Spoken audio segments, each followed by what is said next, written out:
Okay, great. Welcome everyone to our second coffee hour, Land Steward coffee hour. This will be recorded. We'll upload it to Zoom, YouTube, not Zoom, later. And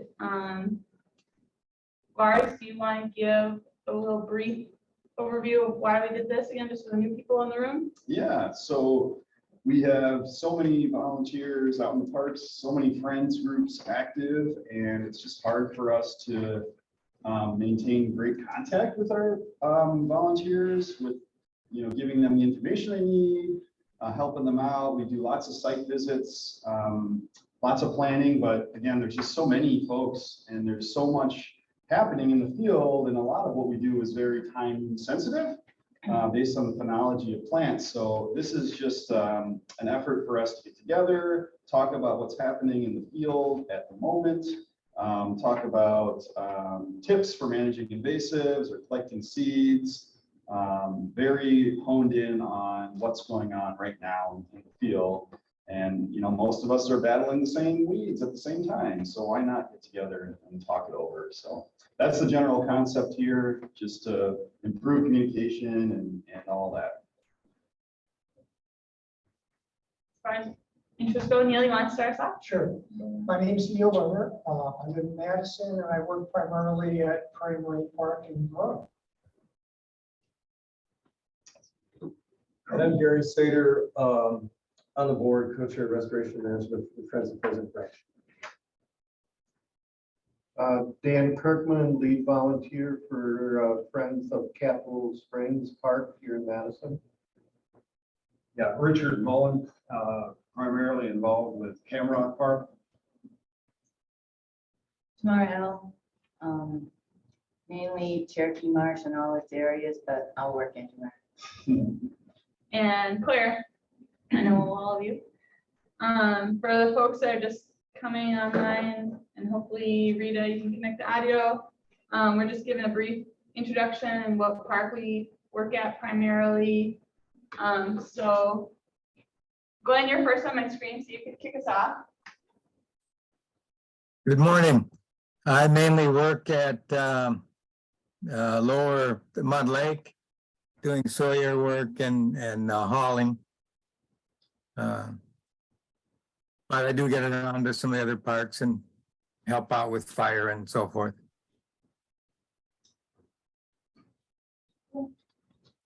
Larry, you want to go? Sure. Let's see. You want pictures of me? I mainly work at, or will be working more at Indian Lake, Steward Park. Currently live in Mount Horeb, so I favor the west side of the county, and maybe some other parcels that there aren't stewards for that are close to some land I own in the town of Barry that I'll be talking to you about in the future, Claire. Particularly a parcel on Schumann Road that the county owns and isn't really doing anything with, but maybe in the future. And I'll put that to you. Shane suggested I put that to you in an email, which I'll do. Yeah, sounds good. Thank you. Doug, you want to go? Hi, Doug Best here. Pretty much work in Prairie Moraine, Friends of Prairie Moraine, live in Fitchburg, and this is my first year volunteering and learning a lot, getting a lot of certificates. Oh yeah, you are doing lots of trainings. That's great. And Allie?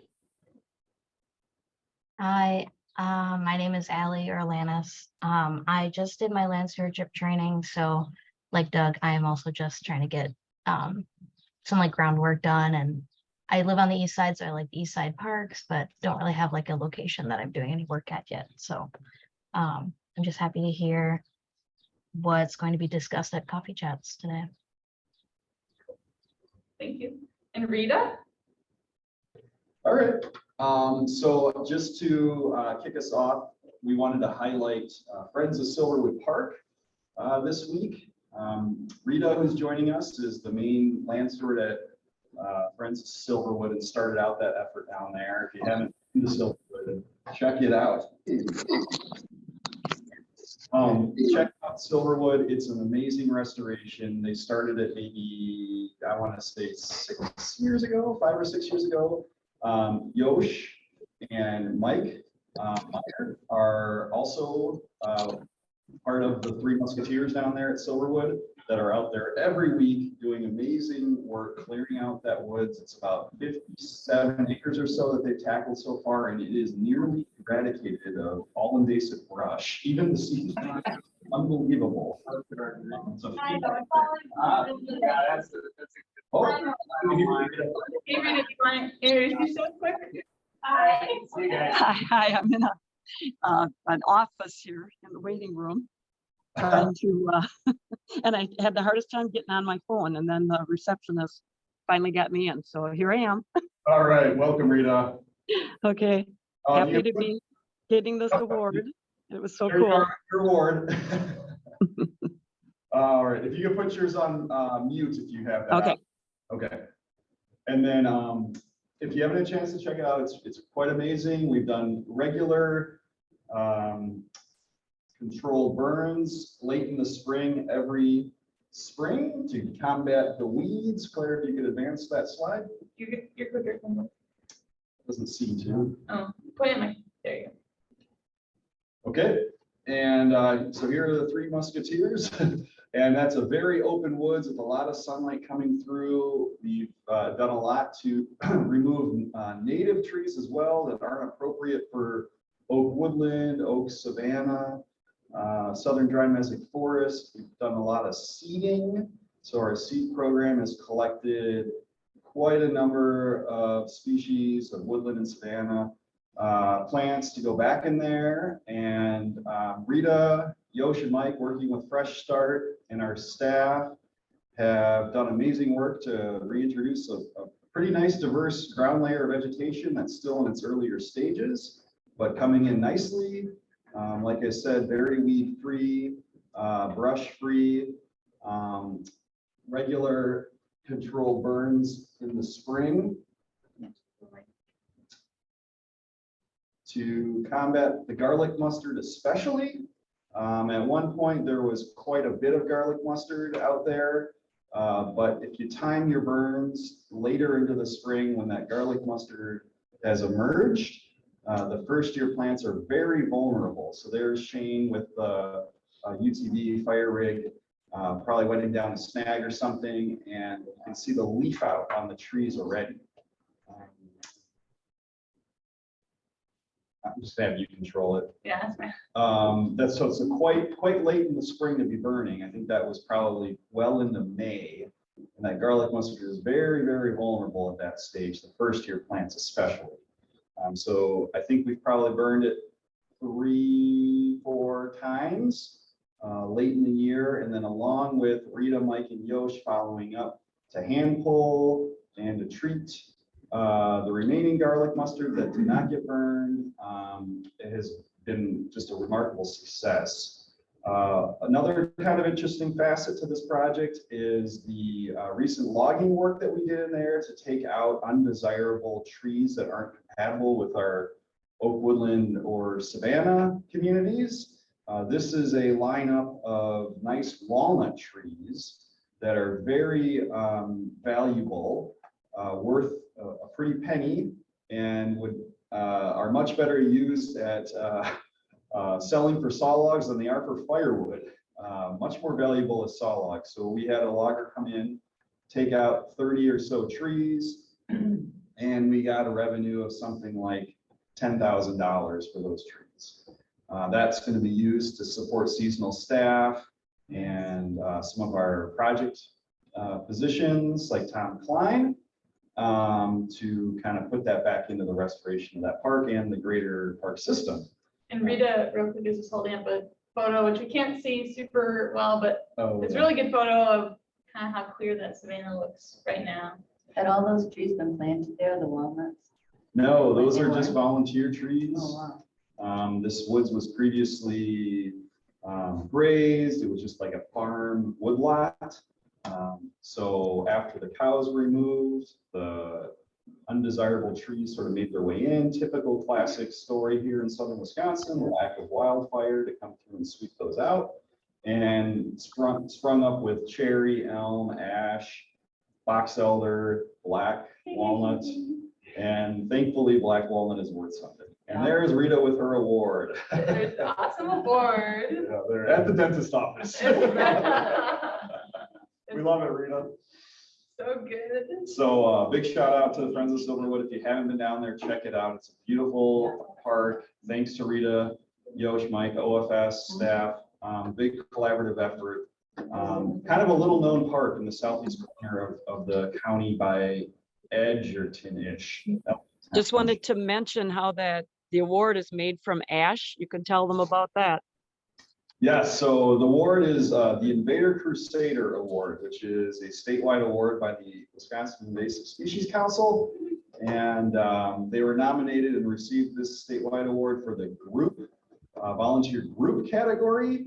The ash trees were emerald ash or killed trees that were sawed into saw logs by a company called Hoppy Tree in Milwaukee area. They use much salvage trees as possible that they have to remove, mostly from emerald ash borer, but other reasons as well. And then the engraving was done by a school district in Milwaukee area that has like a wood shop kind of thing. They engraved the little logo there. So pretty prestigious award. We were up at Horicon last week getting that. So anything you want to add, Rita?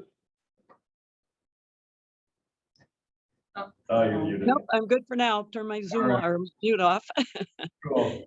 Thanks for nominating us, Lars. You might add that one of our three amigos was going to be moving, and I'd suggested a couple of years ago that it'd be nice to get an award, recognition thing. And so you nominated us the same way, and it didn't happen. So it was really nice that even though Yoshi didn't move because his wife's job situation changed, he's still here, and we've got an award. Thank you, Lars. All right, thanks, Rita. Let's go to the next one.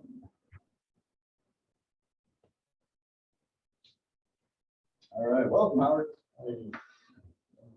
No problem. Claire, you want to take this slide on training opportunities? Yeah, so upcoming trainings we just had a prescribed fire training or wildfire / prescribed fire training hosted by Ralph Shecker of the DNR this last week. And so we'll have another one coming up November 14th, and that is going to be kind of one of the baseline trainings that we're going to have for anyone that wants to volunteer in a prescribed burn with us. So you either have this training or you have your S-130, 190, and NWCG training, or red card as it's known. So starting 2025, we'll have that requirement of either having this wildfire prescribed fire training or your red card on file with us. And so November 14th, and then we have some more level 1, 2, and 3 chainsaw safety classes coming up in the fall. Was trying to get those settled this week, but with everything going on, we'll see if that happens. And then we have another certified land steward training that will come up on Thursday, October 19th. So tell your friends, tell your family if you want. Anyone you think might be interested in helping volunteer with you or would benefit from this training. You've all been through it. You can talk to it the best. And as always, if you have other trainings you think would benefit you, you'd like to see us offer, let me know, and I'll work to get those scheduled. So, Where's that from? I don't know. Besky. Oh. Woodbend is still. Oh, with the Ian Shooting Star looks like. Yeah. Very nice. Yeah, so lots coming down the pipe soon in the fall. All right, so we wanted to talk about what's going on phenology wise in the parks at the moment, especially critical to know what's going on in the field during the summer season because things change so quickly from week to week. As the plants progress through their cycles, going from germination to bolting, flowering, seeding, and all that.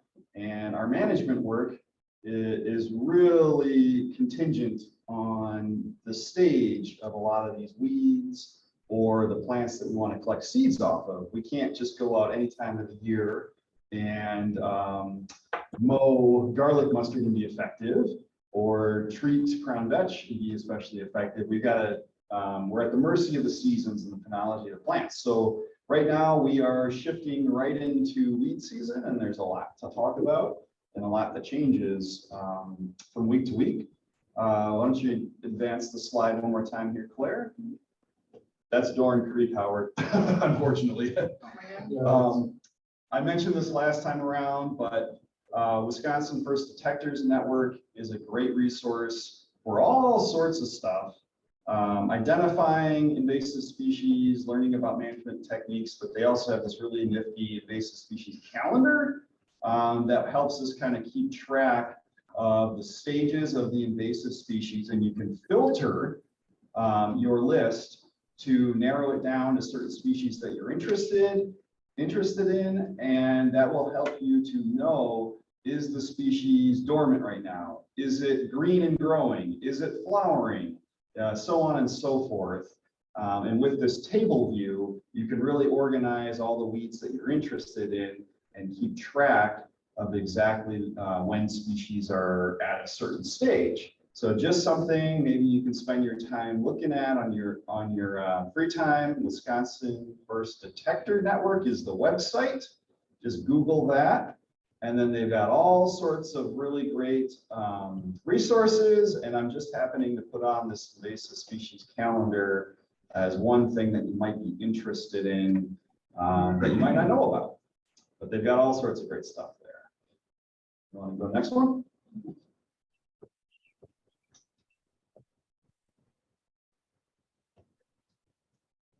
All right. Well, let's talk about the weeds a little bit right here. I brought in a few samples.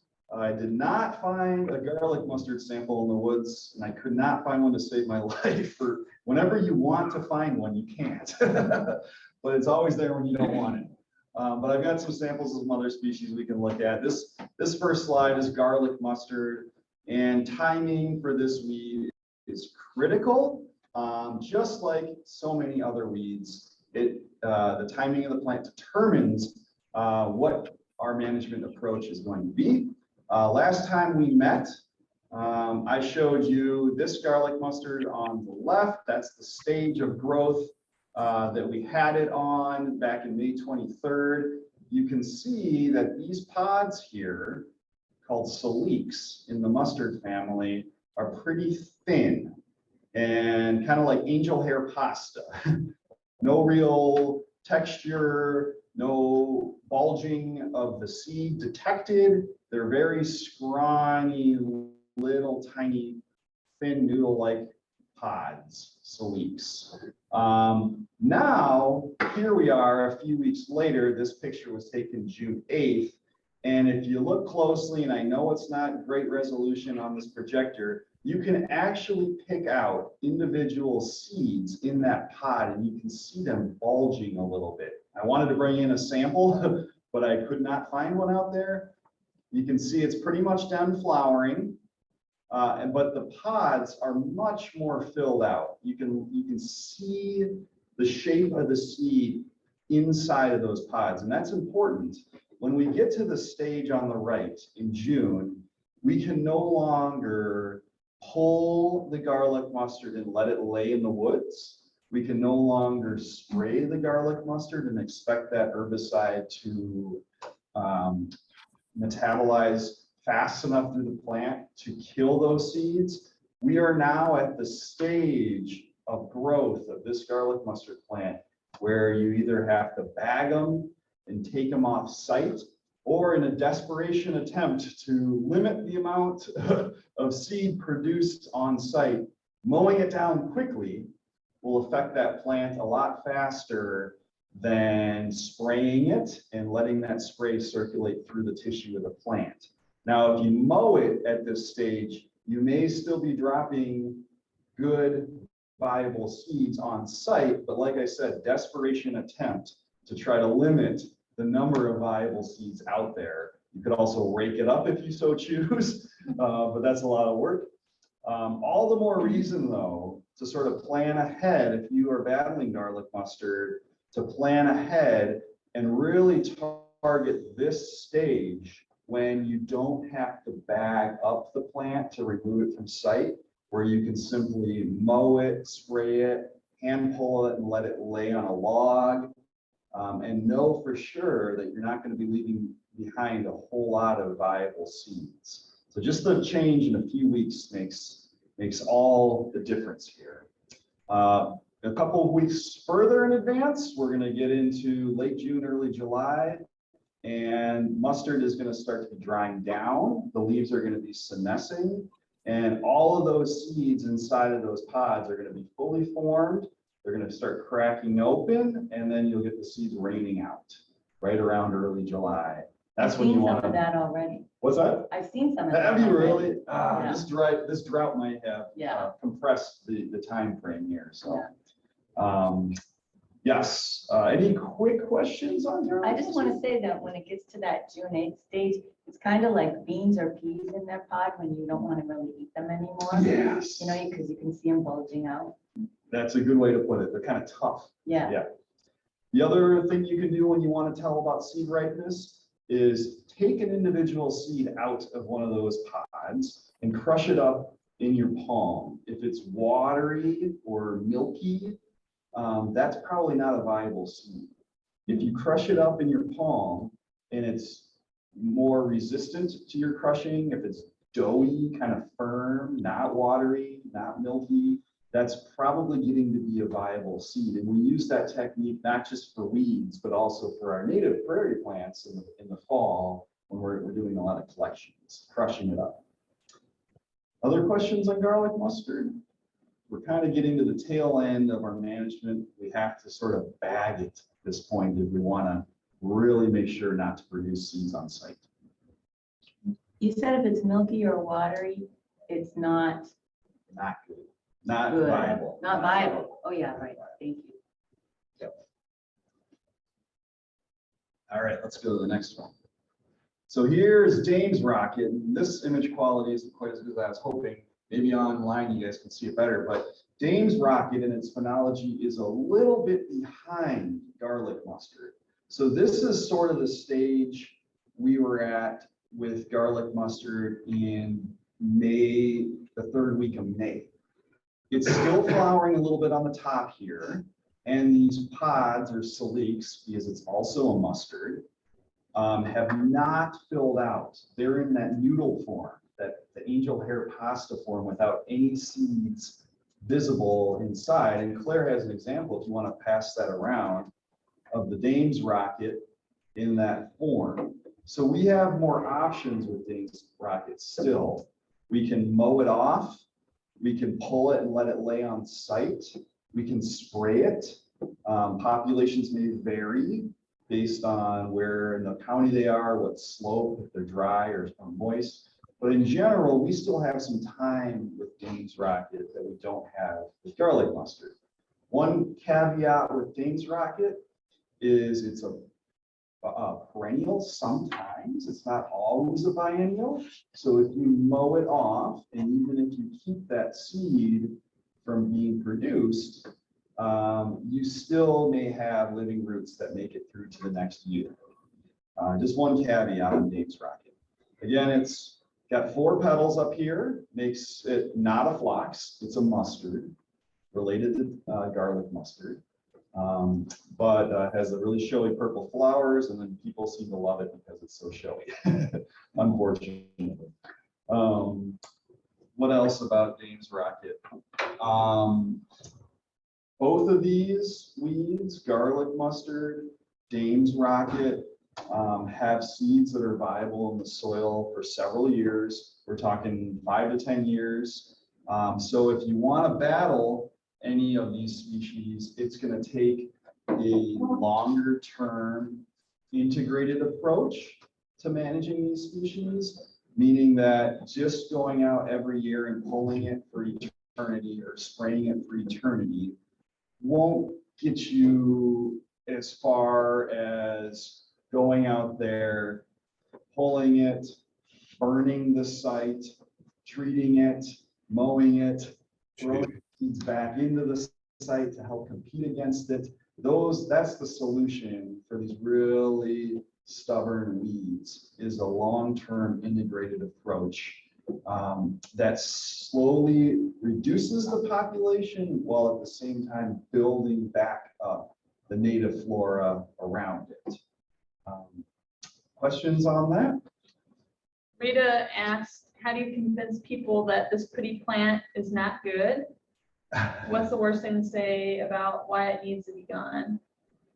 Well, I say it's very pretty. I agree with you. It's pretty, but that's not the only criteria you should use about whether you keep a plant in your yard or in your woods.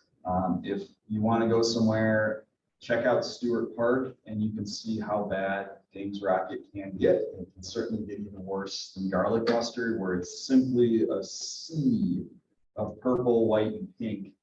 And it may look pretty, but ecologically, it's just devastating. Some people also say, well, it's a pollinator. And that's one that's hard to get around, but still, Yeah, unfortunately. yeah.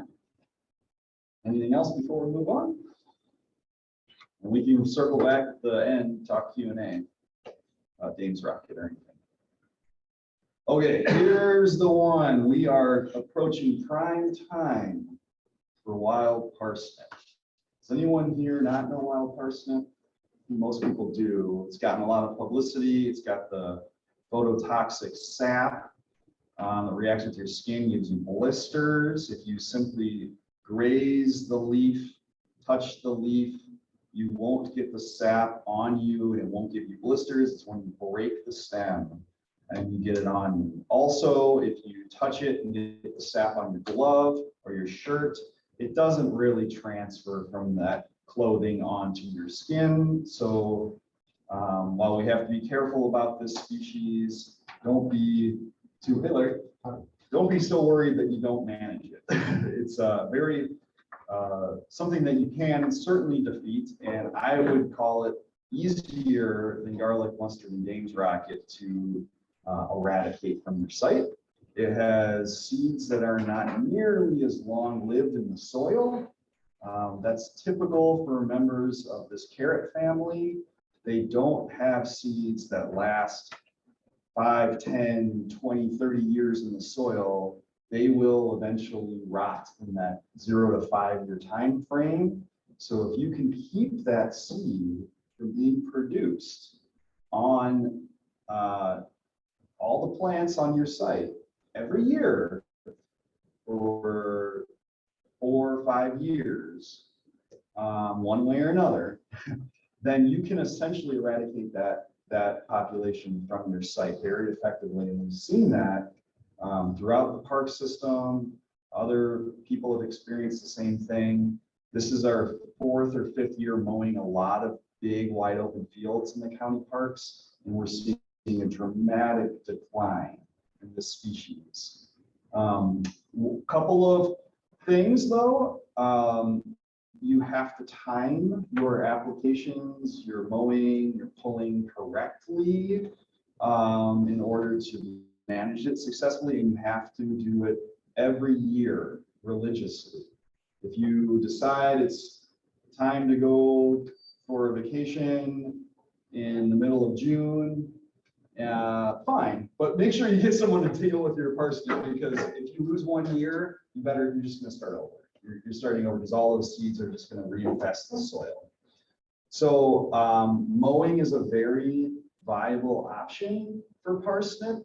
However, mowing is most successful when parsnip has produced its secondary flowers that come off the side branches of the plant. There aren't too many of them out in the roadsides or parks right now that they're at that stage. Otherwise, I would have brought a sample. You can sort of see on this little tiny photo, there's the main flower at top, and then there's side branches coming out along the bottom here that are producing a secondary flower. When those secondary flowers have emerged, that parsnip is prime time for mowing. It's expended a lot of energy from that root into making those flowers, but it's not yet at the stage where those flowers have been pollinated and are making good viable seeds. So if you were to mow it at this stage, very unlikely that it's going to resprout vigorously, and any resprouting that does occur will be pretty measly, small little guys. Oftentimes we'll come through, we'll mow a site, knowing that it's not going to be perfectly timed. Every plant is a little bit different in its stage of growth. And then we just plan on coming back and mowing it again when it's had a chance to reflower. And that technique has pretty much ensured no seed production on that site. Use any form of mower, a DR, a weed whacker with a metal blade, preferably a big tractor, anything to just keep them from producing seeds. Just like biennials that automatically die after the year that they bloom, wild parsnip, while it's not technically a biennial, is a perennial that dies after it blooms. So simply getting the flower cut off is going to be your ticket here. Alternatively, you can, whether it's in the flowering stage here or in the leafy vegetative stage on the right, you can dig these out with the tool that was named after it, the Parsnip Predator, which is just a modified shovel that probably most of you have seen. Any shovel will really work, but Parsnip Predators are nicely made for them. If you simply get the top of the root out, the crown of the root, just even a ½ inch or less, you can kill that plant and that root will not resprout. If you go just an 1/8 inch above the crown and barely miss it, that root certainly can resprout. So it's critical that you get that top 1/4 inch or so, that crown. And you can do that at any stage, whether it's flowering or still small. We attack usually only the bolting individuals. Howard, you had a question about that the other day. What if I just pass over the smaller plants? And that's exactly what we do. A lot of those smaller plants that haven't bolted, meaning that they haven't sent up a flowering stalk, are not going to make seeds this year. So that's a lower priority. We go for the ones that we know are going to make seeds. Those are the ones that are the priority. So you can do that digging at any stage, whether it's this or that, preferably before these seeds have started to really form. If you waited that long, you are relegated to bagging up all of those seeds if you really want to make sure not to produce good viable plants. Yeah, that's a good slide, Claire. You can go. Wow. So here's the life cycle. We've got seed of parsnip here, goes over here, maybe the next year it germinates, it makes these little tiny plants. You probably see those right now. They vaguely resemble a little parsnip. And then it starts to grow into this rosette. Eventually, it might be the 2nd year, or it might be the 4th year. Those rosettes will bolt. They'll put up a flowering stalk. This slide says it's a biennial life cycle. It's not technically a biennial. It could wait till the 2nd year. It could wait till the 4th year. And it'll put up a flowering stalk, which is happening right now in the field. And then it'll have this primary flower come out. And then I didn't realize we had this, but here's the secondary flowers that are coming off the side. Now that is a great time right there to mow off this parsnip and get minimal, if any, resprouting from the root. All that energy has been used to make those flowers. Now, if you go to anyone's stand of parsnip, you might have individuals in all stages. That's why we re-mow a second time to really ensure no seed production.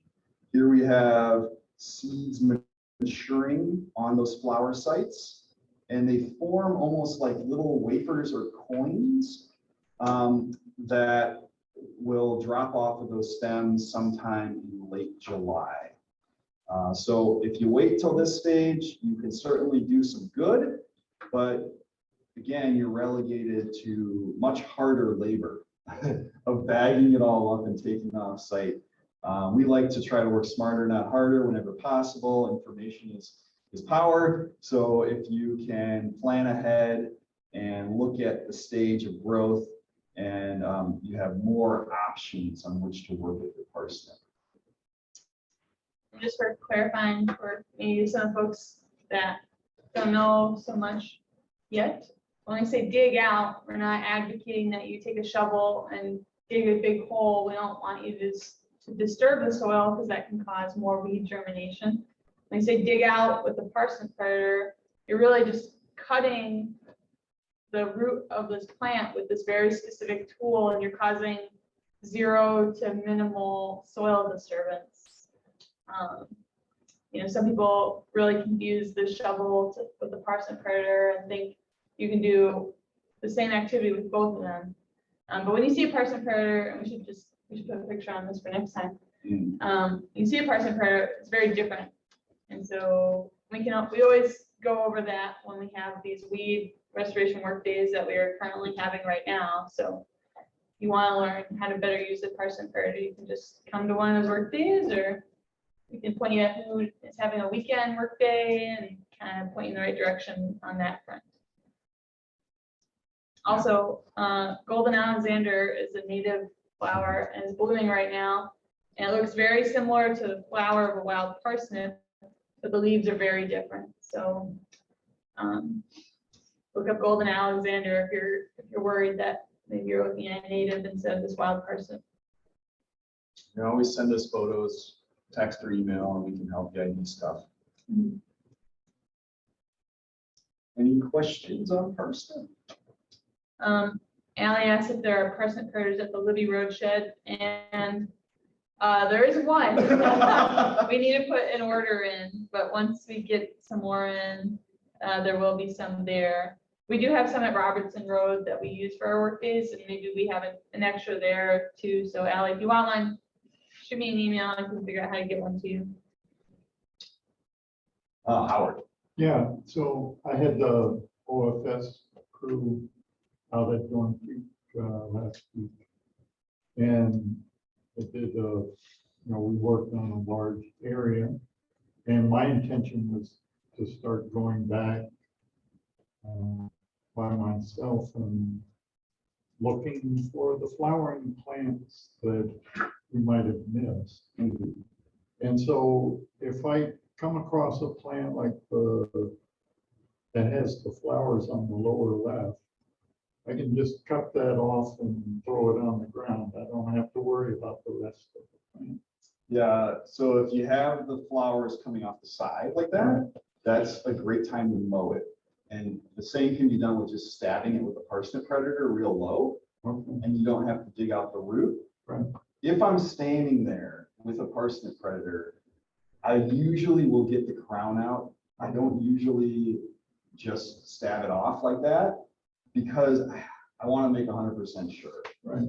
You know, if I'm standing there with a weed whacker, that's a different tool. I'm not going to get the crown out. I'll just go to town and knock them all down, especially if they're in that stage. Right.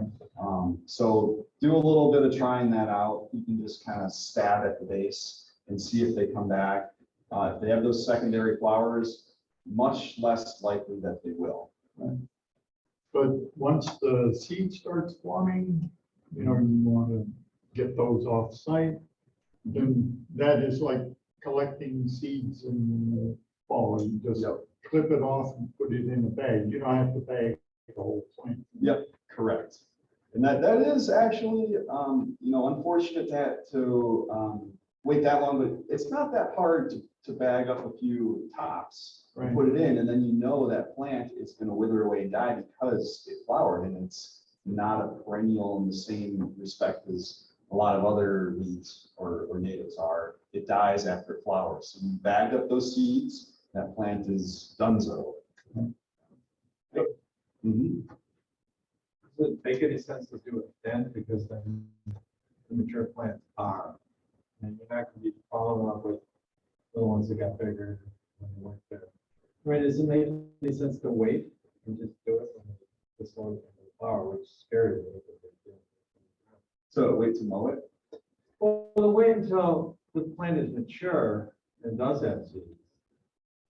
Oh, And, I deal with it all, it is a little scary later. yeah. You can knock things around and fall down, but I'm always finding, I got a lot of plants, with the big ones, like, 3 months ago. Yeah. It's never ending. I think that's just pushing it a little too close Yeah. it makes it a little scary for me. What if your plans get diverted and you can't be there while those seeds. Well, I'm always finding these little nippers, they get bigger after the left. Yeah. They put a ding in it, you put a dent in it. But this one is something else. Yeah. It's like I can verify. Yes. They don't all mature at the same time. That's why we like to come back to that second pass of mowing. And This this is has got to keep just asking. not all time with the same knowledge. I just think it's a lot harder to get those seed heads cut and into a bag. I'm always afraid I'm gonna lose some on the ground, and so it's actually fun to slice that root with parsnip cutter. That's my favorite thing to do. Got your questions. Gratifying sound. So if you're confused about, so your example looks like Golden Alexander. So I use iNaturalist app a lot. Is that good, or is there another app that is better at identifying, oh, this is Golden Alexander, that parsnip, that you might be able to use on your phone? That's a good app. There's also another Plant one. PlantNet is a good one. PlantNet. Yeah. PlantNet. I like Seek. Seek is Seek has another. been rotten lately. Oh, really?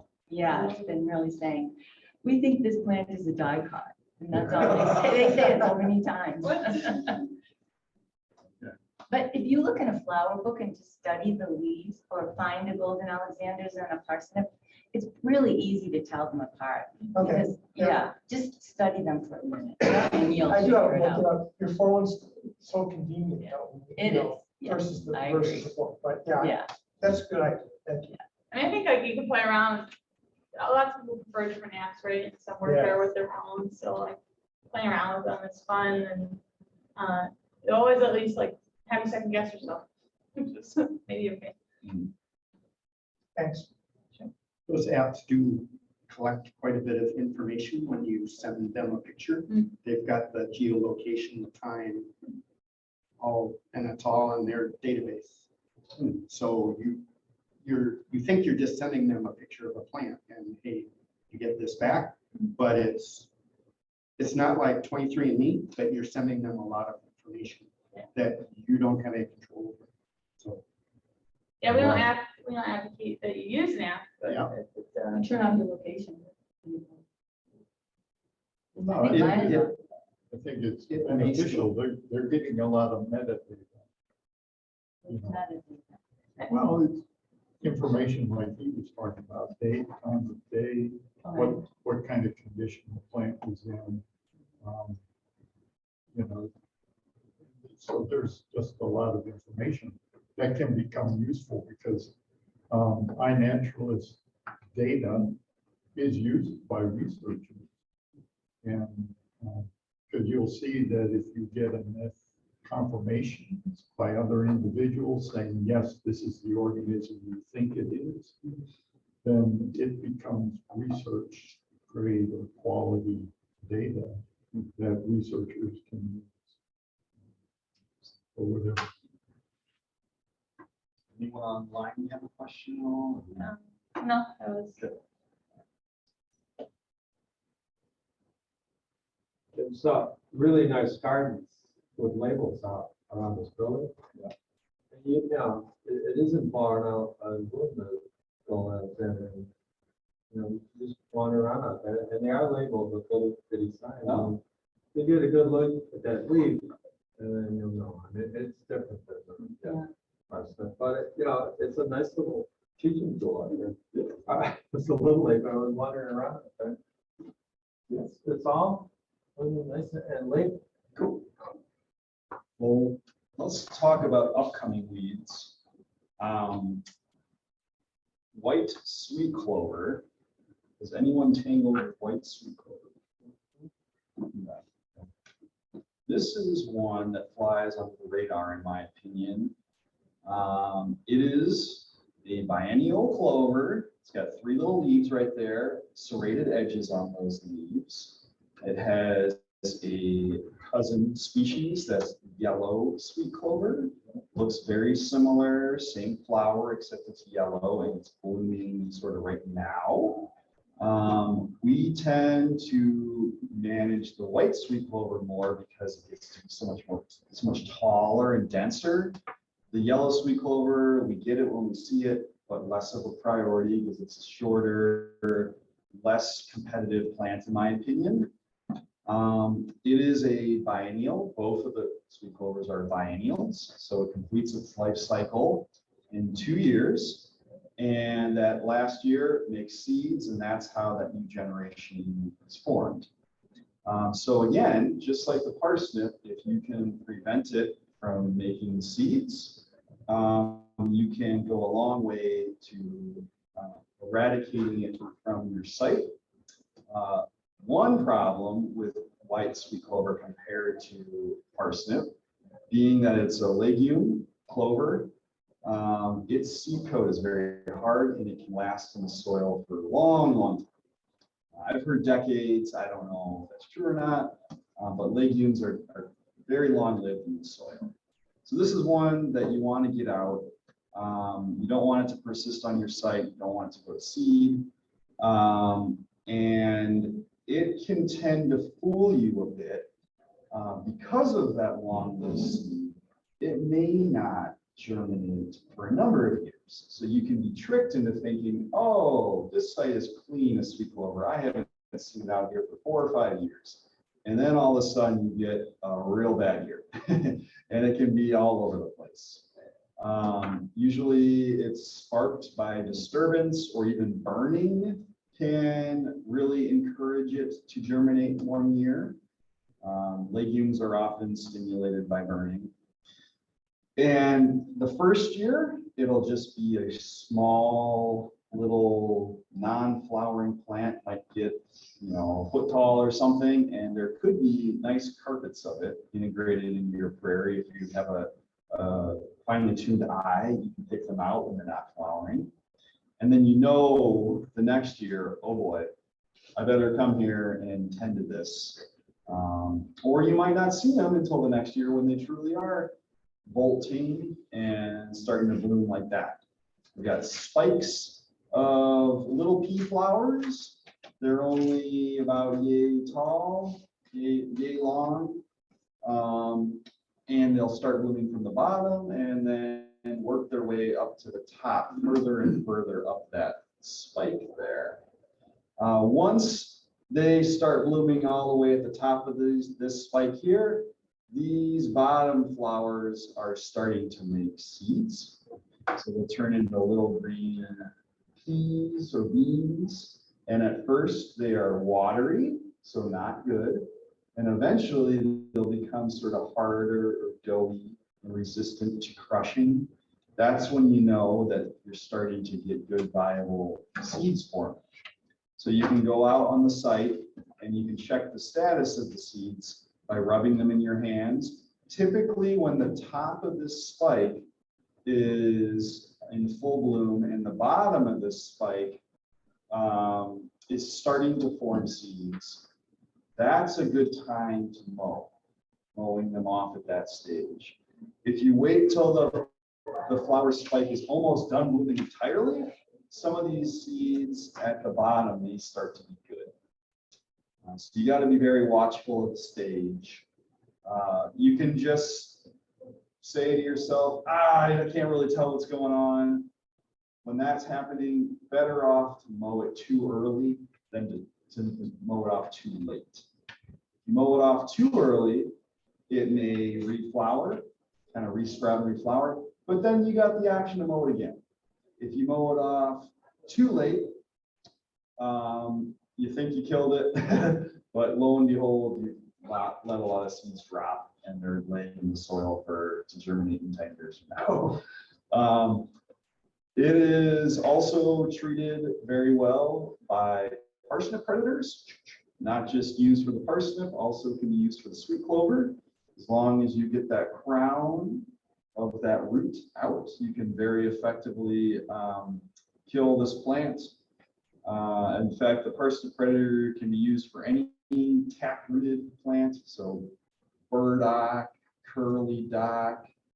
You can do it on Dame's rocket. You can do it on Japanese hedge parsley, although they're pretty small. As long as it's not a rhizome like Canada thistle that stretches underground forever, or leafy spurge that goes underground forever and then connects and sends another sprout out somewhere else 10 feet away. You can do it on parsnip predator on any of those taprooted individuals. It can be sprayed. Typically it's like early to mid-July when we're going to see this one really starting to flower. This year being so dry, it may be late June when we see a lot of white flowers spiking out. Questions on this bugger? Very valuable forage for cows, very nutritious. I think it was probably planted here for hay. The bees like it. I don't. So sunny sites, prairies, open oak savannas and woodlands, not a shade-loving plant. I think also, parsnip predator is good when it's kind of in its first few years, but once it becomes a really old, established plant, brush cutter almost is what's needed. Like once it's at this stage of flowering, because it's just so multi-stock and hard, that will get it mowed. But sometimes it can be tough to kill the parsnip predator unless you do it several different times in several different areas of the root, because it can be so big. Yeah. This is also a time when you've got to assess what tool you're going to use. If you've got a couple of plants scattered in your prairie of parsnip predator with a couple of people, it's just perfectly fine. If you've got dense patches the size of this room, or even the size of this building, you've got to reassess what tools you're going to use. And that's the kind of time when you can call us. Hey, Shane, I've got a huge patch. I either need OFS to come help me, or we need to get it mowed off with a tractor. And Shane will probably say, okay, we'll take the big stuff. You guys get the scattered stuff that's 100 feet away, because it's not very efficient to hunt and peck with a tractor to get all these little scattered plants, but very important nonetheless to get those before they start a new infestation. So again, we have the good model of working together, staff and volunteers. If we kind of put our resources in the right spot, pair our tools with the right job. But it takes talking and communicating with folks. So that's why we do things like today. Next one. Do we have a next one?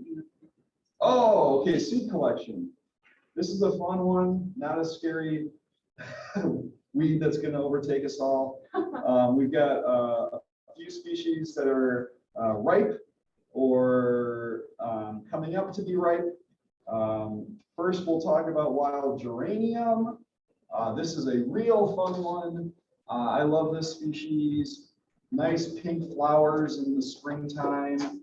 We're past that stage right now, and we are right somewhere mostly on the left side right now. Seeds are formed at the base. That's the calyx right there. And the seeds are just a few individuals at the base of this sort of horn or spike. And those seeds, as they ripen, they'll go from green, and now they're brown, and this spike is drying out. And then all of a sudden, that spike will open up and it'll catapult. The seed was inside of that little cup, and it's catapulted out the seed right here. So you'll go through the woods right now, Donald Park, Indian Lake, have a ton of it along the trail sides, at least they have in the past. This year, Anderson's got a good showing, and you'll see all these funny little arms coming off of that, where the flowers were, and those are catapults, so they've thrown that seed out into the woods. So what we're gonna do to collect this one is gather it up in this sort of a stage right here, as opposed to waiting until we've already seen those little appendages or those arms up. That means the seed has been ejected already. The other species that are good to go right now, Bloodroot. If you go to your Bloodroot patches that you saw this spring, you'll see the foliage, the leaves, kind of a nice bouquet of leaves still there. If you push back those leaves and look towards the base where they're coming out of the ground, you'll often see a little capsule emerging right now, kind of a fleshy capsule. Peel it open. Typically this time of year, the seeds are going to be brown, not white anymore. When they're brown, those are good. They'll have little sugar packets attached to the side of that seed that the ants are attracted to. Just like a lot of spring blooming plants, your ephemerals, your bloodroot, your trout lilies, that have little sugar packets that the ants will carry into their homes, their nest. They'll eat the sugar packet and they'll discard the seed into their trash pile, their landfill. Very organized community in there. And that landfill is very fertile and a good spot for a seed to germinate and grow, which is just brilliant for these plants to have evolved this technique. So you can grab those seeds, scatter them around the woods. I do it pretty much soon, immediately after collection with these spring blooming plants. They dry out or go dormant if you collect them and keep them too long. And we are very much willing to accept your spring ephemeral seed or bloodroot and redistribute them for you, but we do that pretty much in short order this time of year, not let them dry out. They grow readily when they're redistributed. You'll see the little leaves coming up in the forest floor the next year. Cute little guys, and eventually they'll grow into your big bloomers as well. Going down the list, Bellwort. I wish I had a picture. That's a yellow flower that kind of hangs like this in woods, coming up ripe, not quite yet. Ginger, wild ginger, is ripe right now. We collected some at Mary Binkley's house near Yahara Heights and scattered those already. They also have to be collected this time of year, scattered fresh, preferably because they have that sugar packet on there that the seeds will be carried around to the ant nests and planted that way, and they'll dry out. And then wood betony is just on the tail end right now. We've got a good collection of that. That one goes quick and dries out. So that site at Fesky where it had the blooming wood betony, that's pretty much all dried up at this point. There's a few more, but these are kind of like the main ones that you might see out there. Questions about these guys?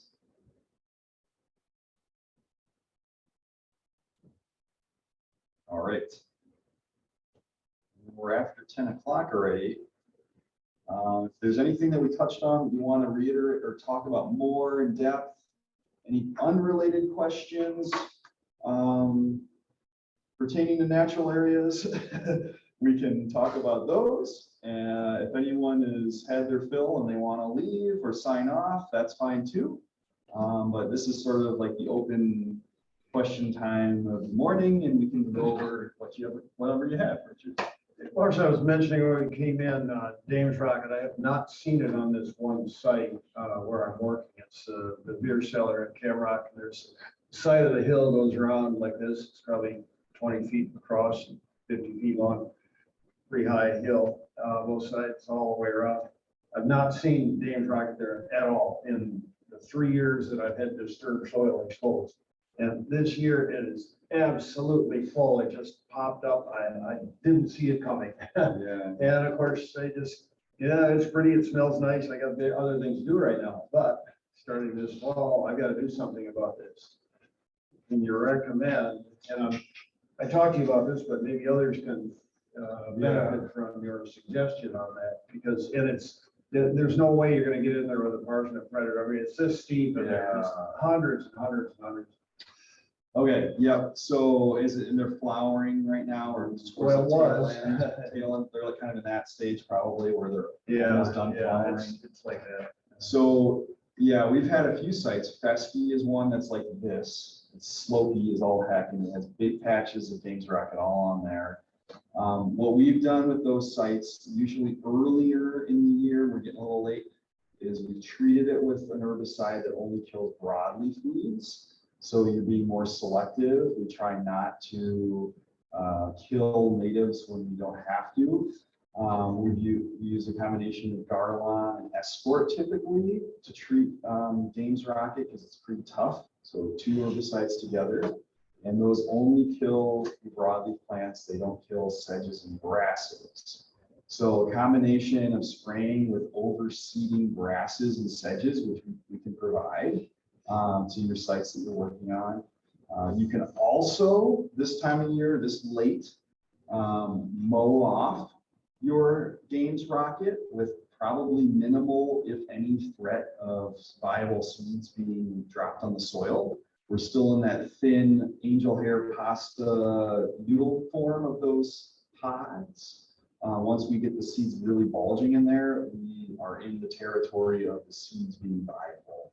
So I think simply hitting it with a weed whacker will prevent any seed formation. Kind of last chance effort here could be made to just knock those stems off so they're not making seeds. Right about now? Yes, right about now.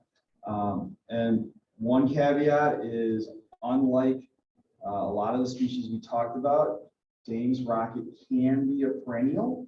So even if you prevent flowering and seed production this year, some of those individuals are probably going to carry over to next year. But that's okay. You've at least prevented seed production. Now we can talk about how to get those mature plants out. Unfortunately, it's going to take years of persistence and not letting the seeds be dropped in any one of those years. So either using an herbicide, regularly mowing them off and hoping some of them are biennial and not perennial could be a technique if we don't want to use application of herbicide. Hand pulling is an option, although more labor intensive. Also on a slope, hand pulling tends to disturb the ground, which isn't always to our advantage. That lets the soil erode away, and also disturbance kind of promotes more weeds. It's too steep to walk on. Okay. So maybe we're kind of relegated to having to treat it from the bottom or something like that. Quick question, clarifying, if I mowed it with a whacker and I have a pretty heavy duty one. Yeah. So, and then seed it with grasses right away, would the grasses tend to outcompete over time if I keep on it? So if you were to seed the grasses, right, or this fall, if we could give you some native grasses and rye and sedges, they would start to emerge. If there's bare soil in there, which maybe there's some bare soil exposed, they would start to emerge. They will, however, be killed off if you don't do anything else. You have to, while they're emerging, also mow or treat the Dame's Rocket that's still present. If you leave it up to the natives to battle it out, to duke it out, eventually the Dame's Rocket's going to win in those early stages of those natives being developed. But if you can combat the Dame's rocket with some herbicide or some mowing, you will slowly tip the balance. Those natives will come in, they'll be bigger, more lush, they'll get that sunlight, those water and nutrients that they need. And once they kind of beef up a little bit, they'll be able to more hold their own.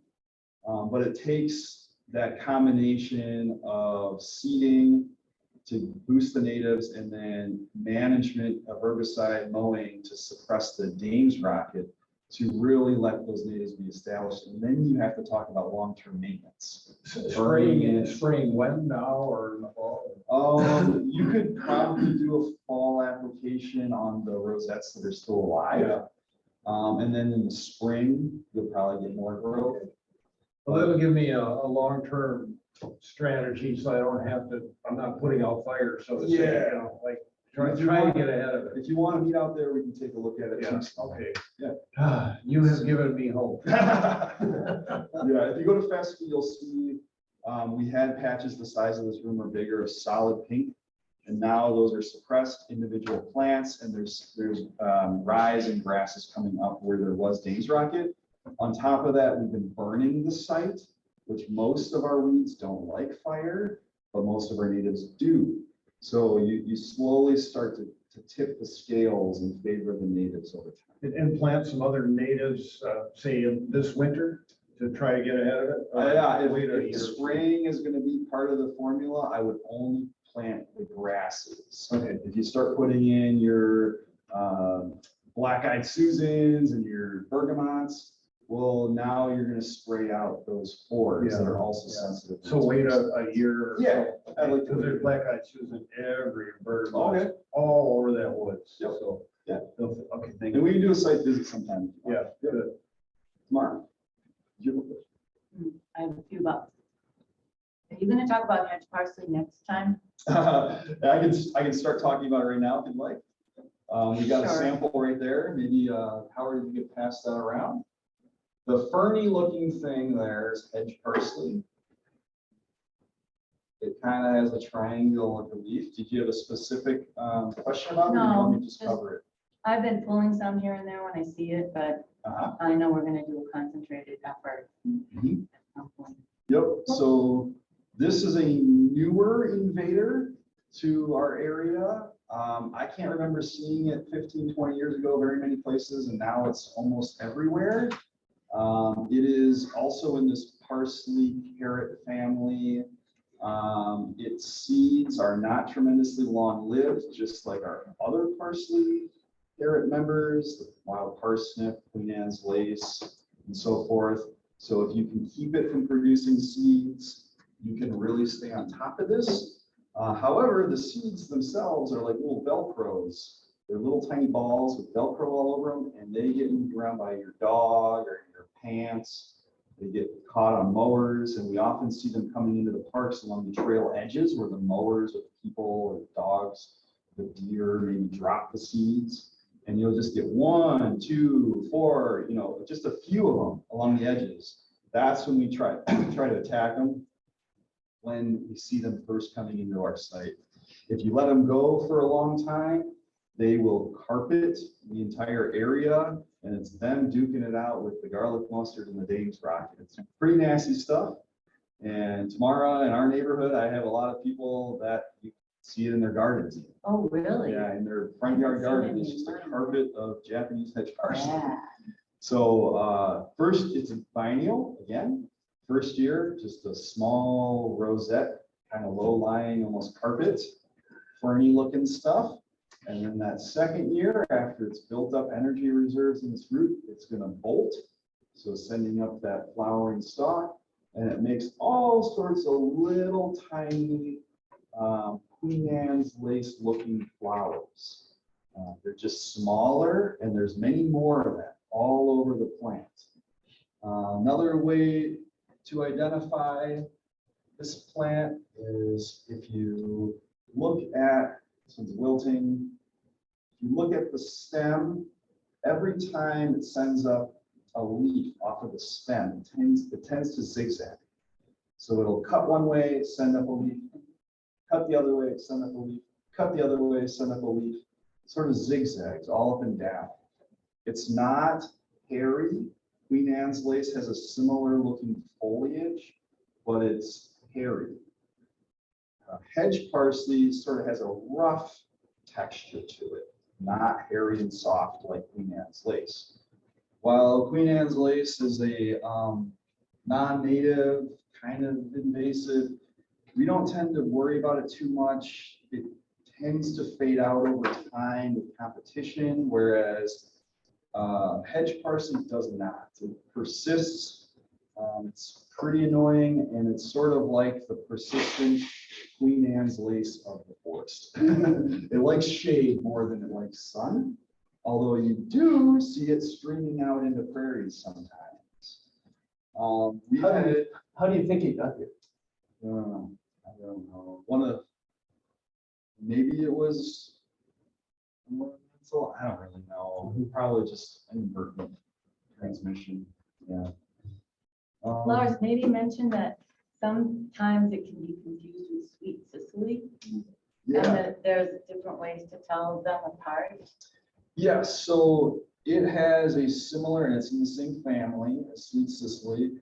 It has sort of a similar triangular shaped leaf pattern as Sweet Sicily. Its leaves are a little bit more finely dissected or cut up compared to Sweet Sicily, which tends to have a little bit broader leaves, not quite as cut up into different little leaflets. There's a couple of different species of Sweet Sicily. One of them has a very licorice smell if you crush up the leaf and smell it. The other one does not. But if you happen to see that licorice smell, that isn't hedge parsley. It also is a very different seed. It's forming right now on the Sweet Sicily. It's more like a hooked or curved big seed, whereas hedge parsley hasn't even flowered yet. When it does seed, it'll be little balls of Velcro that go around, kind of like, stick tights and that sort of stuff. That's the biggest difference, is the seed and smell compared to Sweet Sicily, but it's a common native, Sweet Sicily, so you might run into both. Also gets confused with wild carrot or Queen Anne's lace, like you said. Does not have a carrot smell on the root. Wild carrot, if you cut the roots with a Parsnip cutter and smell it, smells just like a garden carrot. Queen Anne's lace, wild carrot. The flowers are much smaller and they're all over. Very successfully managed by mowing at the time of flower. It's expended all of that energy into making those flowers. It's a very energy intensive process for a plant to make flowers. So it depletes its energy reserves in the roots. Mowing a plant at flowering time is a great way to treat it, to manage it. It's the opposite of what our horticulturalists teach us when we're trying to mow, cut, prune back our desirable shrubs, trees, flowers. They say, don't touch it when it's flowering, that's bad for it. Well, when we're dealing with weeds, we want something that's bad for it. So mowing it at the time of flower, very detrimental to plants. Hand pulling works, although if you get in a big thicket of it, it can be a little overwhelming. Spraying it can definitely work. We use Escort or Garlon on it very effectively. It doesn't kill our native grasses or sedges. But if you stay on top of it, whatever you do, keep it from seeding, beat up on it for a few years in a row, we've seen that the populations decline dramatically. Where we used to go to Donald Park, for instance, and see patches all over the size of a few of these tables put together. Now it's hard to find them. They don't have a very long-lived seed in the soil. So very, very successful management if you are persistent. That's a common theme today, I guess, is persistence. Just stay on top of it. Otherwise, don't even go there one day. And if you're not going to make sure that it's managed every year, don't even spend the time doing it once, because you're throwing that day of your life away. Yes. Another question about prevention of a sort. I just right now have exposed about 400 feet of very steep trail, 8 feet wide or so. It's now been seeded to grasses and covered with straw. Will the straw tend to keep down? Now, it was exposed since last fall, and none of this stuff came up. This pioneers, plantains, and some other, stuff. Little bits came up, but it is covered with straw. Is that going to retard the growth of some of these things that we've been talking about? The weeds and stuff. Well, the straw is a really good thing to have on soil to help retain water. So if you have a sprinkling of straw that still allows sunlight to come through, It's fairly loose. then that might encourage your grasses like that you see, which is what you want. And you may have weeds coming through. However, if it's a trail that gets mowed off, eventually it'll get mowed off. It's blocked off. Nobody's walking on it, mowing it. It's no, nobody uses it until I get done. So this year won't be mowed, but next year. Right. Next year we got another problem. But, Then it shouldn't be a problem for weeds. is there anything that you generally see I should be watching for, or whatever shows up? Is that kind of? Well, since they're biennials or perennials, that the weeds that we're talking about, not annuals. We don't have very many problematic annuals. Then there's nothing really to be concerned about. The grass will come up. Maybe you got some annual weeds that come up through there, but those aren't ecologically a problem. They would just be a problem for your growth and your grass. If this late in the season, relatively late. Yes. Should be okay. I mean, I'll keep an eye on it, and it's in deep woods, so. Yep, you'd be okay. And even if you get hedge parsnip germinating in there, Yeah. it's not going to do anything damaging this year. It's a biennial. So next year it will be the year that it flowers and seeds. But by then you're going to be mowing the tree. Right. Yeah. Okay, thanks. Yep. Other questions? Yeah, I'm sorry. I'll let somebody else explain. Well, I've done pretty well pulling it by hand along trails. Yeah. And the response is there. Great, it clobbers good, but like Lakeview Hill, you get off the trail. It's just, there's so much. Yeah. And I was just doing something else and I was like, clobber one here, it goes, it's a little bigger, it's easy to see, but I mean, it's just, you're not gonna pull it. So That's a couple points to make on that. You don't want to put yourself in an ocean of weeds when you don't have the proper tool to manage it, because that is very discouraging and you just want to give up. So you got to pair your tool to the job. If you've got a park with a lot of hedge parsley or whatever weed, don't work in that area that has a ton of it. Work on the outer edges where it's just starting to trickle out into new spots. You're going to be getting those isolated individuals, those small patches with your parsnip predator. You're not going to be getting the ocean, but nevertheless, those few individuals are the start of a new ocean of weeds. So it's very valuable to get those individuals, and you can talk to us about how to address some of those bigger things. There's a lot. Yeah. Like it's unreal. Yeah. So last week we were digging, cutting, whatever, parsnip. And there was at Halfway Prairie, and there was some we didn't get to because it was really scattered and it was really on pretty steep ground, so you're probably not gonna mow it. What happened because we didn't get to all of that? Yeah. I mean, we Well, only had 2 volunteers and 2 parks. I happen to know we had some seasonals go back and Oh, finish it great. up. So, That makes me feel like my work wasn't in vain. we try to be thorough enough, so if we're gonna spend any time in it at all, we're gonna do the whole job, because if you only go in and get 50% of the plants, what'd you really do? So Yeah, great. pairing together, volunteer efforts, fresh start, friends groups, staff, just merge all these tools together and we help each other out to make sure the sites are stewarded as best we can. Yeah, because I always feel bad leaving a job undone. Yeah. And what about across the road at Indian Lake where we were a few days later? Yeah, I know Olivia went back. Oh, she worked did? On that, and By then, herself? no, she had a helper, and then there's a bunch along the entrance road to Yeah. Indian Lake that we've always either had an army of OFS go after, or we mowed it with a tractor, because that's not Yeah. something that a small group is gonna tackle on their own. It's very discouraging. Thank you. And maybe, oh yeah, a dumb question was, we're eating parsnips, you know, the kind you eat that you grow in your garden. They cultivated from wild parsnip? I think there's a connection there. Okay.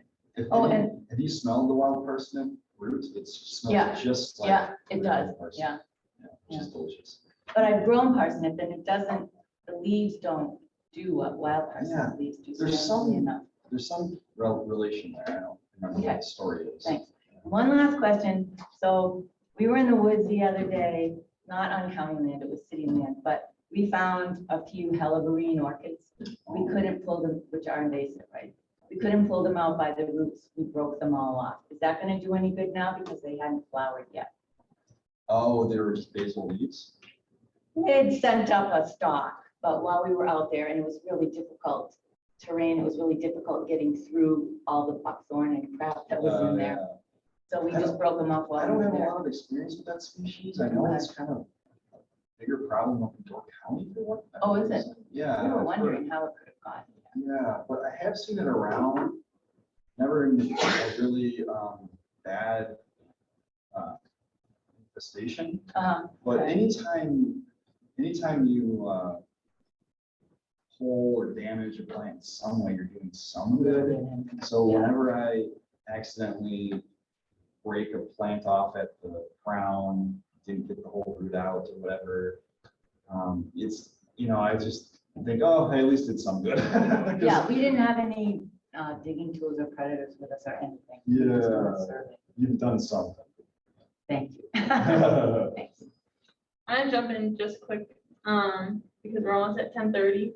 I just forwarded / sent a link to a very quick survey about today for everyone who's new joining in.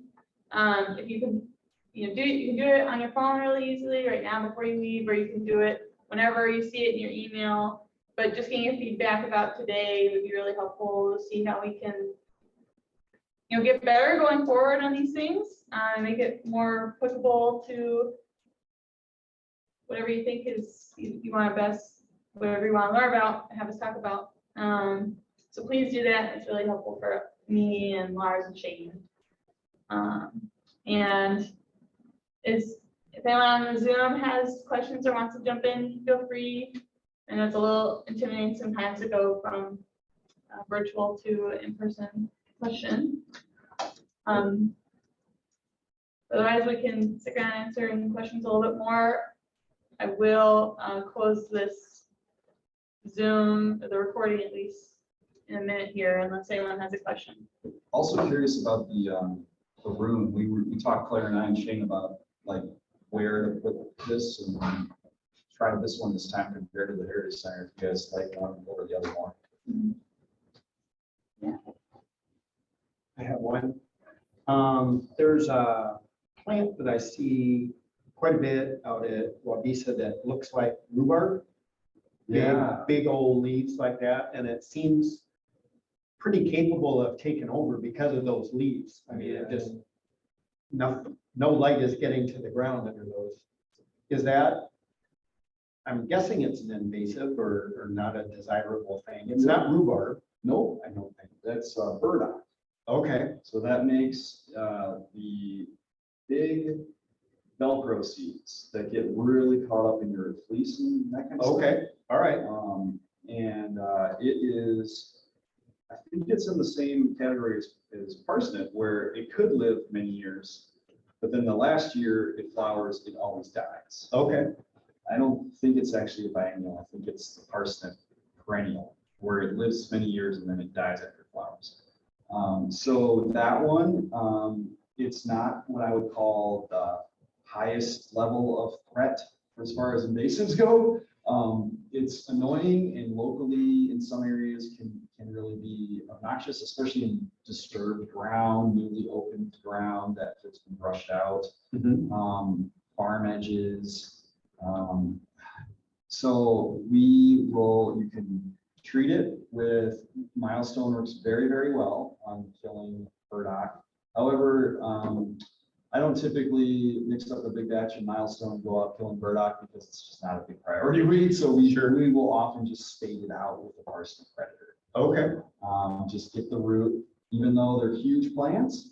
If you just sever the top of the root, the crown, and sometimes you got, as Claire was saying, go around the plant a couple times because it's a bigger plant, you can very effectively kill that individual. It opens up a lot of space when it's a big plant like this. Yeah.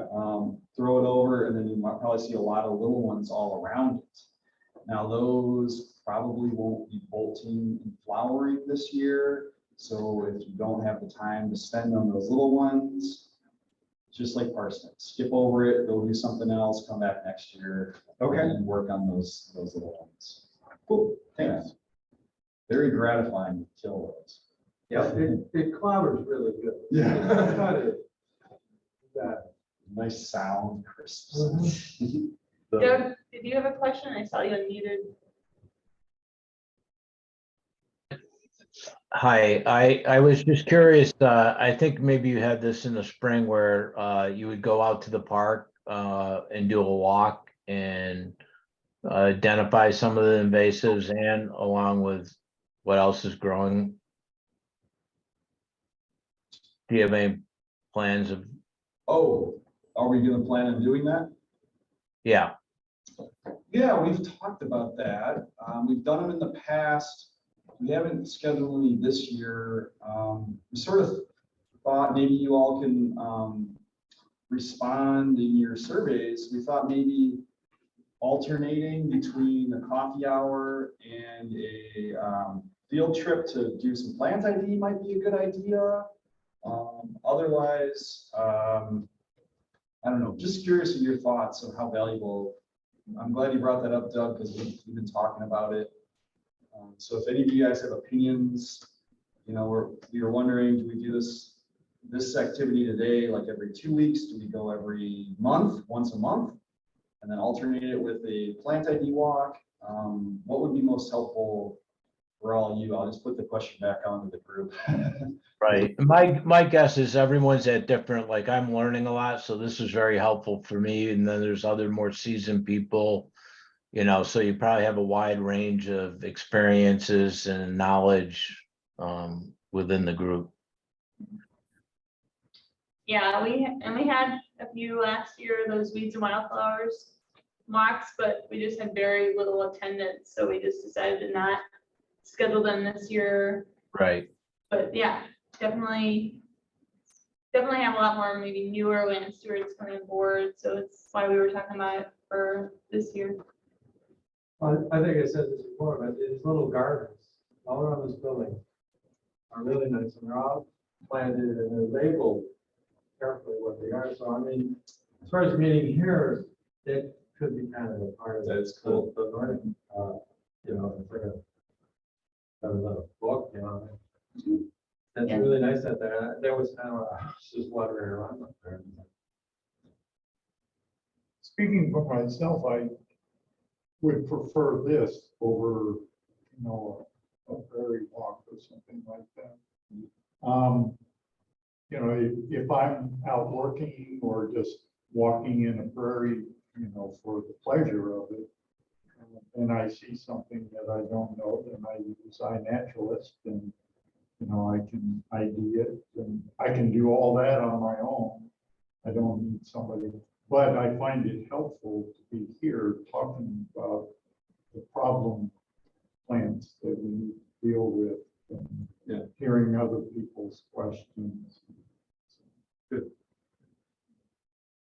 Ultimately, we're here for you, so whatever we hear coming out of the group, it's probably what we'll end up doing.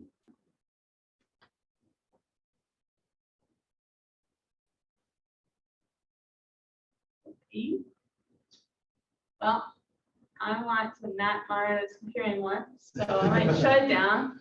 But Doug and Ellie, you're our last remaining virtual folks, so thanks for coming. And unless you have any other quick questions. No, thank you. It's Yeah. been very, I learned a lot. So Yeah, thank- thanks for hosting. Yeah, you. no problem. Thanks for coming. See you next time. Bye-bye. Have a good day.